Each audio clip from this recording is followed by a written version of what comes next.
Kita mulai perkuliahan ya, ilmu negara, karena ini adalah kuliah perdana ya, kuliah pertama, maka kita mulai dengan bahasan yang sifatnya pendahuluan ya. Nah, saya ingin mulai dengan istilah, istilah dan pengertian. Ilmu negara diterjemahkan dari kata-kata asing seperti stat, bahasa Belanda Jerman, state, bahasa Inggris, eta, bahasa Prancis. Istilah stat mempunyai sejarah sendiri.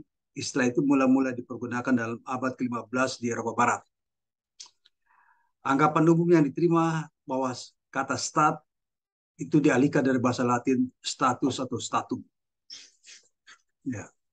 Secara epistemologis, kata status itu dalam bahasa Latin klasik adalah satu istilah abstrak yang menunjukkan keadaan yang tegak dan tegap atau sesuatu yang memiliki sifat-sifat yang tegak dan tegap. Jika praktek mengalihkan kata stat itu ke status, maka doktrin mengenalkan untuk pertama kali dari tulisan Niccolo Machiavelli yang lazim dianggap sebagai bapak ilmu politik modern. Dalam buku yang sangat terkenal sekali, The Prince, Machiavelli memulai kalimat-kalimat pertamanya dan mengatakan semua negara atau stati dan bentuk-bentuk pemerintahan yang pernah ada dan yang sekarang menguasai manusia adalah republik atau kerajaan. Machiavelli lah yang pertama memperkenalkan istilah lo stato dalam perpustakaan politik. Nah, kata negara mempunyai dua arti. Pertama, negara dalam masyarakat atau wilayah yang merupakan satu kesatuan politis. Dalam arti ini, India, Korea Selatan, Brasilia merupakan negara. Kedua, negara adalah lembaga pusat yang menjamin kesatuan politis itu, yang menata dan demikian menguasai wilayah itu. Sementara itu dalam ilmu politik, istilah negara adalah agensi atau alat dari masyarakat yang punya kekuasaan untuk mengatur hubungan-hubungan manusia dalam masyarakat dan menertibkan gejala-gejala kekuasaan dalam masyarakat. Kemudian istilah negara diambil dari istilah bahasa Belanda, stadtleer. Ilmu negara adalah stadtleer dalam bahasa Belanda. Ya, sebetulnya yang diambil dari bahasa istilah Jerman, yaitu Staatslehre. Di dalam bahasa Inggris disebut the theory of state atau the general theory of state atau political theory, sedangkan dalam bahasa Prancis dinamakan teori data. Timbulnya istilah ibu negara atau stadtleer sebagai istilah teknis adalah sebagai akibat penyelidikan dari seorang sarjana Jerman terkemuka bernama George Jelinek. Ia terkenal disebut sebagai bapak ilmu negara. Nah, ilmu negara adalah ilmu pengetahuan yang menyelidiki ajas-ajas pokok dan pengertian pokok tentang negara dan hukum tata negara. Munculnya ilmu negara sebagai pengetahuan yang berdiri sendiri adalah berkat jasa George Jelinek. George Jelinek membagi ilmu negara menjadi dua bagian, yaitu pertama ilmu negara dalam pengertian sempit atau Staatswissenschaft, kedua ilmu pengetahuan hukum Rechtswissenschaften. Nah, apa yang dimaksudkan oleh Jelinek dengan Rechtswissenschaften atau ilmu pengetahuan hukum adalah hukum publik yang menyangkut soal kenegaraan. Misalnya sebagai contoh ya, hukum tata negara, hukum administrasi negara, hukum pidana, dan sebagainya. Hal penting dalam pembagian jalan ini adalah ilmu negara adalah bagian yang pertama, yaitu ilmu kenegaraan dalam bersempit. Ilmu kenegaraan dalam sempit itu mempunyai tiga bagian. Pertama, beskrivende Staatswissenschaft.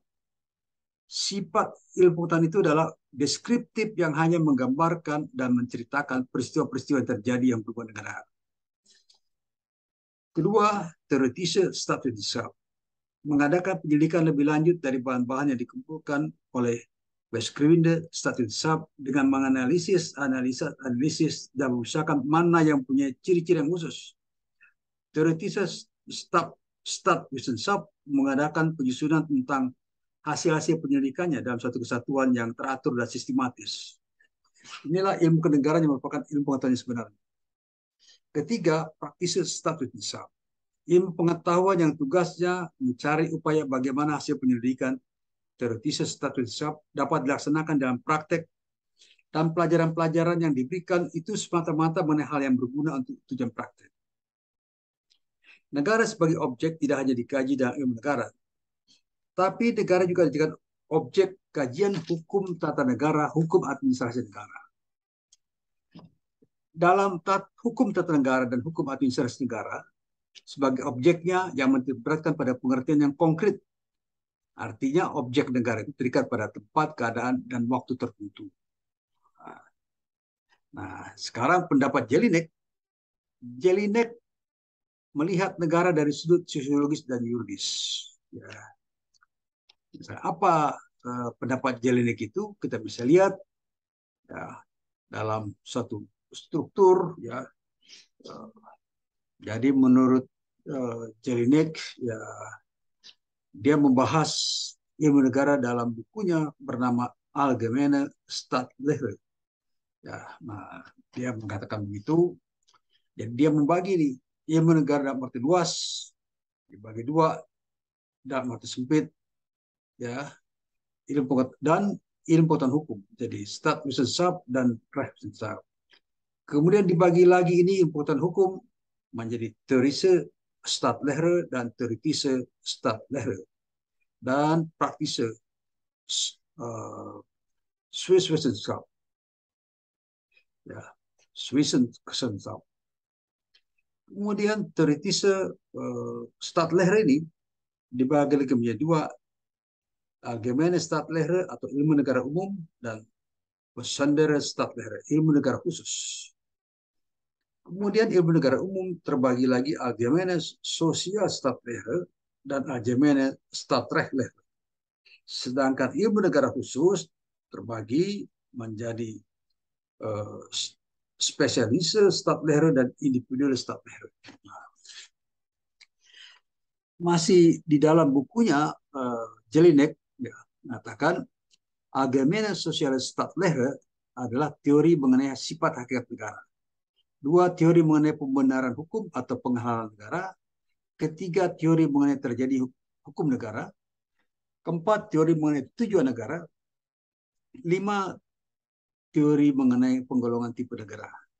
Adapun yang termasuk dalam Allgemeine Staatsrechtslehre adalah satu, teori mengenai bentuk negara dan bentuk pemerintahan. Kedua, teori mengenai kedaulatan. Tiga, teori mengenai unsur negara. Empat, teori mengenai fungsi negara. Lima, teori mengenai konstitusi. Enam, teori mengenai lembaga perwakilan. Tujuh, alat-alat perlengkapan negara. Delapan, sendi-sendi pemerintahan. Dan sembilan, mengenai kerjasama antar negara. Nah, kemudian ada lagi seorang pemikir ahli ya, yaitu bernama Hermann Heller. Nah, Hermann Heller di dalam bukunya Staatlehre, ya, dia lebih menitikberatkan pengertian ilmu negara dari suatu negara yang lebih menyesuaikan dirinya dengan perkembangan dan punya ciri-ciri khusus yang mungkin tidak dimiliki oleh negara lain. Kemudian ada juga satu aliran yang memiliki negara dan hukum dengan hanya menggunakan satu metode saja, yaitu metode teoritis, metode yuridis. Nah, metode yuridis ini alirannya dipimpin oleh Hans Kelsen. Hans Kelsen mengatakan ilmu pengetahuan hukum telah merosot disebabkan metode sinkretismus. Sinkretismus ini adalah satu metode yang memecah-adukan macam-macam metode. Jadi kayak metode gado-gado. Ya. Oleh karena metode yang dipakai seharusnya ditentukan oleh sifat daripada objek yang diselidiki. Ya. Jadi ilmu pengetahuan hukum, ilmu pengetahuan negara dan hukum, metode yang dipakai harus dipakai metode yuridis normatif. Metode lainnya tidak dapat digunakan. Jadi dalam pelajari hukum kita hanya pakai metode normatif. Tidak semua orang sependapat dengan Hans Kelsen. Niemeyer mengecam, mengkritik pendapat Hans Kelsen tersebut. Ya, dia mengatakan bagaimana orang dapat membuat ilmu pengetahuan negara tanpa negara dan ilmu pengetahuan hukum tanpa hukum. Hukum dan negara mempunyai hubungan yang erat sekali dengan masyarakat dan tidak bisa diselidiki dengan melepaskan diri dari faktor masyarakat. Oke, sekarang kita mempelajari bagaimana hubungan antara ilmu negara dan ilmu politik. Misalnya, Hotting, ya, seorang pemikir, mengatakan ilmu politik adalah semacam sosiologi negara dari satu negara. Jadi ilmu negara dan hukum tata negara menyelidiki kerangka yuridis negara, sedangkan ilmu politik menyelidiki bagian ada sekitar kerangka itu. Nah, dalam penggambaran seperti itu, Hotting ingin menunjukkan betapa eratnya hubungan antara ilmu negara dan ilmu politik, oleh karena kedua-duanya mempunyai objek penyelidikan yang sama, yaitu negara. Hanya bedanya terletak pada metode, ya, metode yang dipergunakan. Ilmu negara mempergunakan metode yuridis, sedangkan ilmu politik menggunakan metode sosiologis. Ya, pendekatan berbeda. Apa perbedaan antara ilmu negara dan ilmu politik? Adalah bahwa ilmu negara menitik beratkan pada sifat-sifat teoritis tentang ajas-ajas pokok dan pengertian-pengertian pokok tentang negara. Karena itu kurang dinamis, ya. Sedangkan ilmu politik lebih menerapkan menitik beratkan pada faktor-faktor yang lebih konkret, terutama berpusat kepada gejala-gejala kekuasaan, baik mengenai organisasi negara maupun yang mempengaruhi pelaksanaan tugas-tugas negara. Oleh karena itu, ya, ilmu politik lebih dinamis daripada ilmu negara. Nah, berkaitan dengan perbedaan antara ilmu negara dan ilmu politik, Hermann Heller menyimpulkan berbagai pendapat sebagai berikut. Pertama, ada sarjana yang menganggap ilmu politik sebagai suatu ilmu pengetahuan yang praktis yang ingin membahas keadaan dalam kenyataan. Sedangkan ilmu negara dinamakan ilmu pengetahuan yang teoritis, sangat mementingkan segi normatif. Ada juga segolongan sarjana yang menganggap bahwa ilmu politik mementingkan sifat-sifat dinamis dari negara, yaitu berupa proses-proses kegiatan dan aktivitas negara. Perubahan negara yang terus-menerus yang disebabkan oleh golongan-golongan yang memperjuangkan kekuasaan. Kemudian, subjek ilmu politik ialah gerakan-gerakan dan kekuatan-kekuatan di belakang evolusi yang terus-menerus. Nah, bagaimana dengan ilmu negara? Ilmu negara dianggap lebih mementingkan segi-segi statis dari negara. Seolah-olah negara seperti beku, ya, dan membatasi diri pada penelitian lembaga kenegaraan yang resmi. Tiga, dianggap ilmu negara lebih tajam konsep-konsepnya dan lebih terang metodologinya. Tapi ilmu politik dianggap lebih konkret dan lebih mendekati realita. Empat, perbedaan yang praktis ialah bahwa ilmu negara lebih mendapatkan perhatian dari ilmu hukum. Sedangkan ahli-ahli sejarah dan sosiologi lebih tertarik kepada ilmu politik. Ya, disitulah bedanya. Selanjutnya, bagaimana hubungan ilmu negara dengan ilmu hukum tata negara? Nah, kita ketahui bahwa ilmu negara yang merupakan ilmu pengetahuan yang menyelidiki pengertian-pengertian pokok dan sendi-sendi pokok negara dapat memberikan dasar-dasar teoritis yang bersifat umum untuk hukum tata negara. Di situ kaitannya. Oleh karena itu, ya, agar dapat mengerti dengan sebaik-baiknya dan sedalam-dalam dan sistem hukum tata negaraan suatu negara tertentu, sudah sewajarnya kita terlebih dahulu memiliki pengetahuan al-ihwal, ya, sebagaimana dipelajari dalam ilmu negara. Nah, itu yang eh, perbedaannya, ya, hubungannya. Nah, dengan demikian, tanpa bahwa ilmu negara merupakan suatu pelajaran yang pengantar dan ilmu dasar pokok bagi pelajaran hukum tata negara, sedangkan hukum tata negara tidak dapat dipelajari secara ilmiah dan teratur sebelum terlebih dahulu dipelajari pengetahuan tentang pengertian-pengertian pokok dan sendi-sendi pokok dari negara pada umumnya. Ilmu negara memberikan dasar-dasar teoritis hukum tata negara yang positif. Nah, hukum tata negara merupakan penerapan atau dalam kenyataan konkretnya dari bahan teoritis yang dihasilkan ilmu negara. Ya, itulah. Karena itu, ilmu hukum tata negara mempunyai sifat praktis, yaitu applied science, yang bahan-bahannya diselidiki dan dikumpulkan disediakan oleh pure science ilmu negara. Sekarang kita pelajari bagaimana terkait dengan definisi negara. Ya, definisi negara. Oke. Definisi negara. Oke, kita pelajari dulu definisi negara itu bagaimana, ya.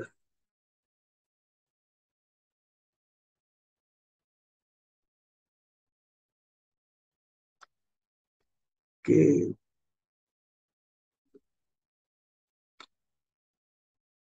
Nah, jadi pertama-tama negara dalam konsep Barat, ya, Aristoteles, ya. Ya, di dalam bukunya Politika, ya, Aristoteles merumuskan pandangan tentang negara. Menurut Aristoteles, negara adalah persekutuan dari keluarga dan desa untuk memperoleh hidup yang sebaik-baiknya. Jadi persekutuan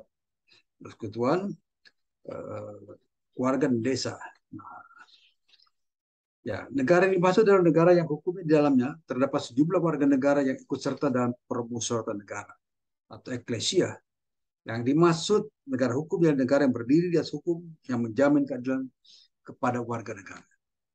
Kemudian ada pendapat dari Agustinus.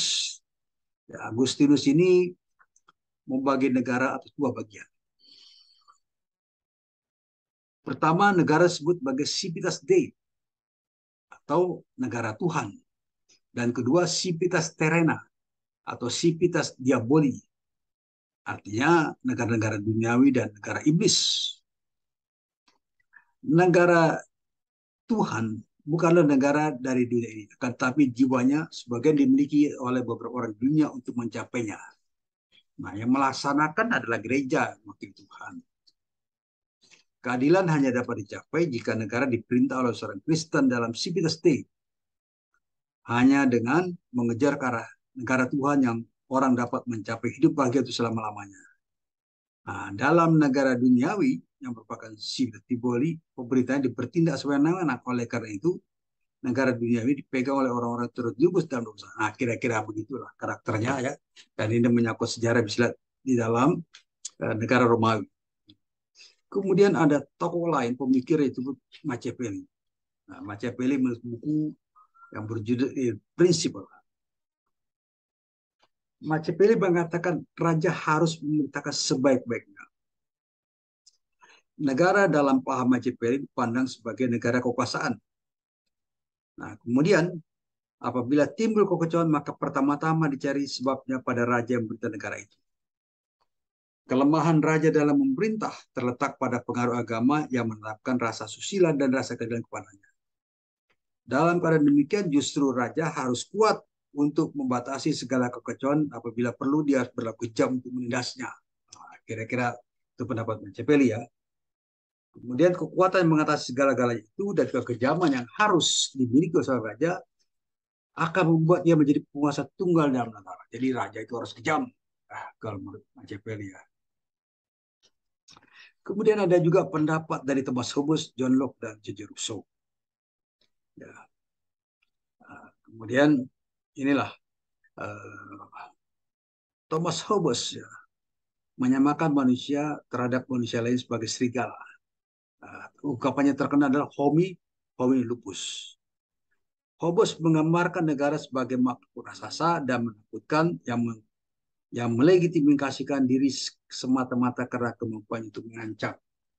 Ya. Nah, masih dalam Hobbes katakan negara dibentuk melalui perjanjian masyarakat. Dalam perjanjian itu rakyat menyerahkan hak-haknya baik sebagian maupun seluruhnya kepada pihak penguasa. Di dalam negara monarki, jika rakyat menyerahkan hak-hak seluruhnya pada kerajaan, maka disebut monarki absolut. Bagaimana pendapat tentang John Locke? Menurut John Locke, hak asasi tidak bisa diserahkan seluruhnya, melainkan hanya sebagian saja. Jadi tidak bisa mutlak diserahkannya. Nah, jadi kenapa? Karena rakyat sendiri membutuhkan hak-haknya untuk hidup. Nah, karena itu hak asasi manusia tidak dapat diserahkan kepada penguasa. Nah, kemudian John Locke mengatakan yang batasi monarki absolut adalah konstitusi. John Locke mengatakan penguasa menerima kekuasaannya dari masyarakat demi satu tujuan tertentu, yaitu untuk melindungi kehidupan dan milik para warga masyarakat. Maka penggunaan kekuasaan itu hanya sah dalam rangka tujuan itu dan harus dipertanggungjawabkan. Nampaknya Hobbes dan Locke pada dasarnya mempunyai pandangan yang sama tentang negara, yaitu negara merupakan lembaga yang berhadapan dengan para warga yang pernah mendirikannya. Karena itu negara perlu dikontrol. Batas kewenangannya perlu ditetapkan. J.J. Rousseau punya pendapat sedikit lain ya, dari Hobbes dan Locke. Ya. Rousseau pendapatnya bertolak dari identitas antara negara dan rakyat. Menurut Rousseau, negara bukanlah lembaga yang berhadapan dengan individu sehingga dapat merampas hak-haknya dan perlu dibatasi sebenarnya. Rousseau mengatakan hak asasi itu tetap ada pada rakyat, oleh karena yang berdaulat dalam negara adalah rakyat sendiri. Dan jika terdapat penguasa dalam negara itu hanya merupakan mandatar rakyat. Jadi kalau hak-hak itu diserahkan pada penguasa, dimasukkan agar penguasa mempunyai wewenang untuk menjalankan tugasnya melindungi hak rakyat. Itu pendapat dari Rousseau. Sekarang ada Harold Lasky, ahli politik. Menurut Lasky, negara adalah suatu masyarakat yang diintegrasikan karena mempunyai wewenang yang bersifat maksa dan secara sah lebih agung daripada individu, kelompok, atau kelompok yang merupakan bagian dari masyarakat. Ada juga ahli sosiologi bernama Max Weber.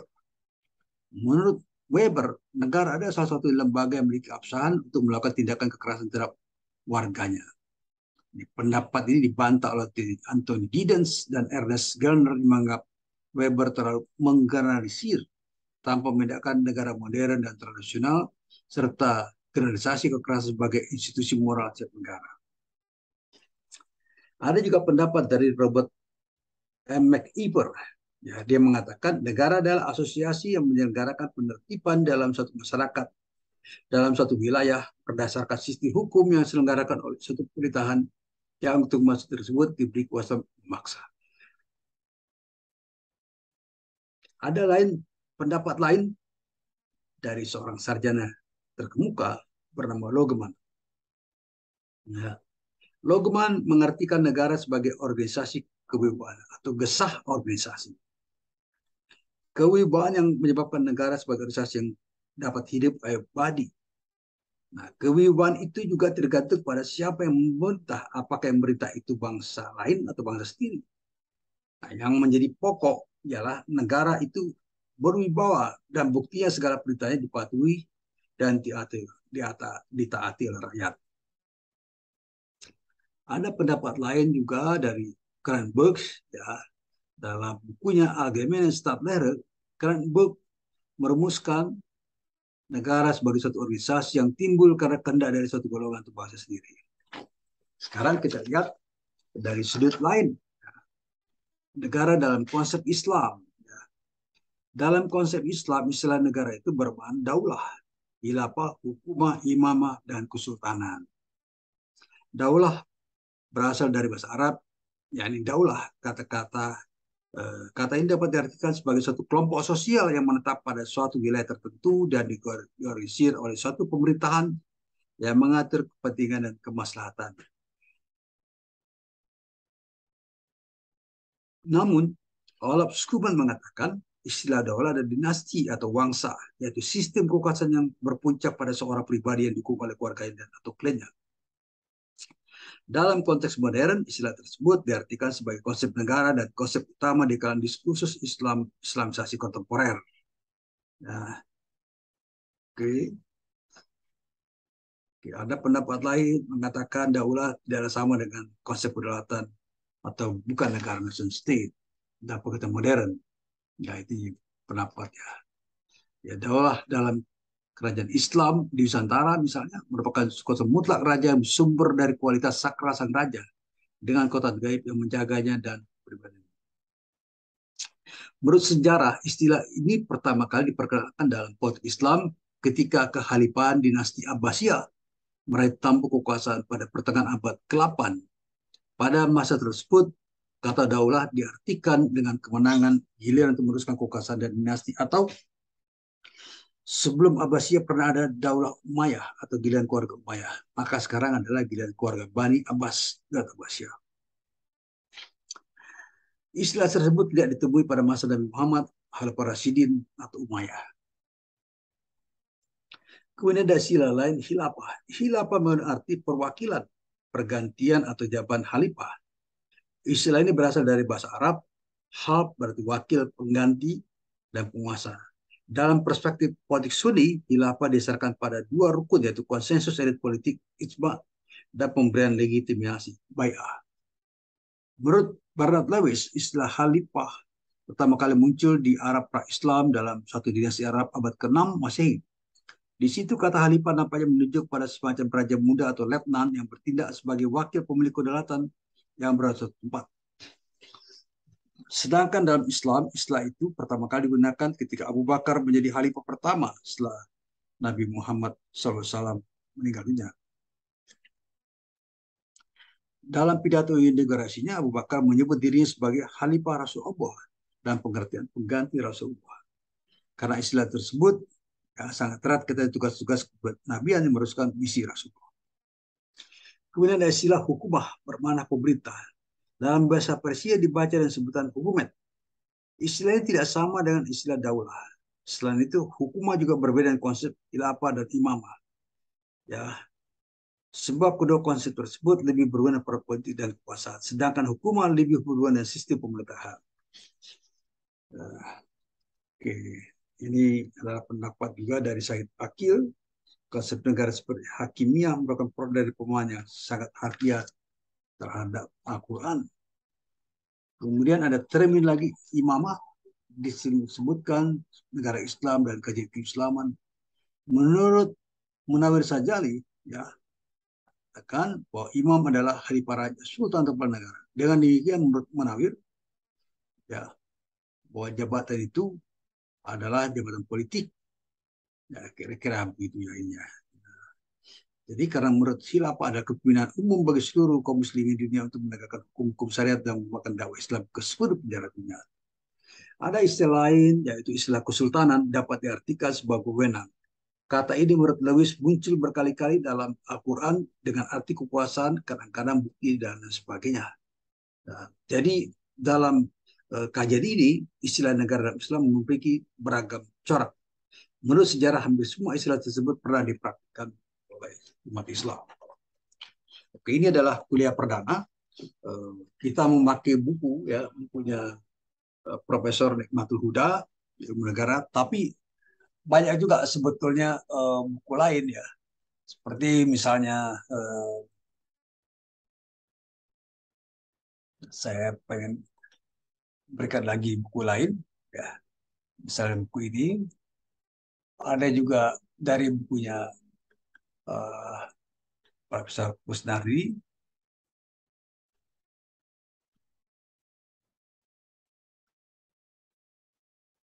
ini Profesor Kusnari,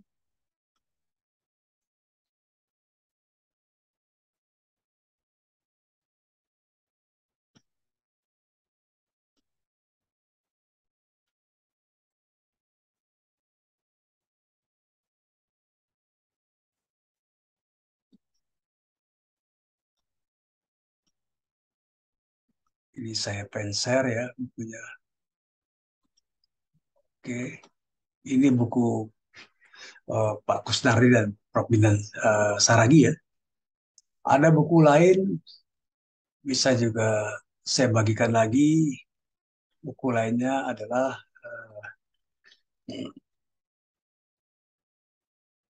bukunya Profesor Joko Sutono.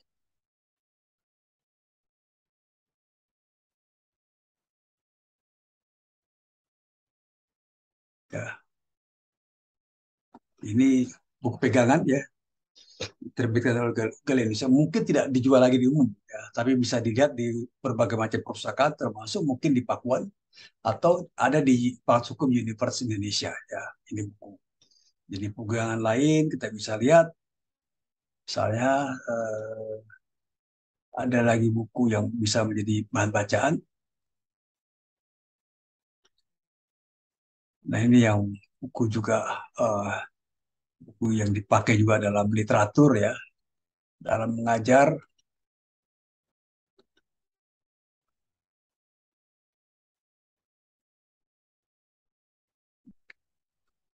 Nah ini First Council ya. Ini jadi ada beberapa buku sebetulnya, banyak buku ya. Tapi kira-kira itulah pegangannya. Oke, sampai di sini saya ingin memberikan kuliah ya. kita lanjutkan lagi kuliah berikutnya, masih kuliah ilmu negara. Terima kasih.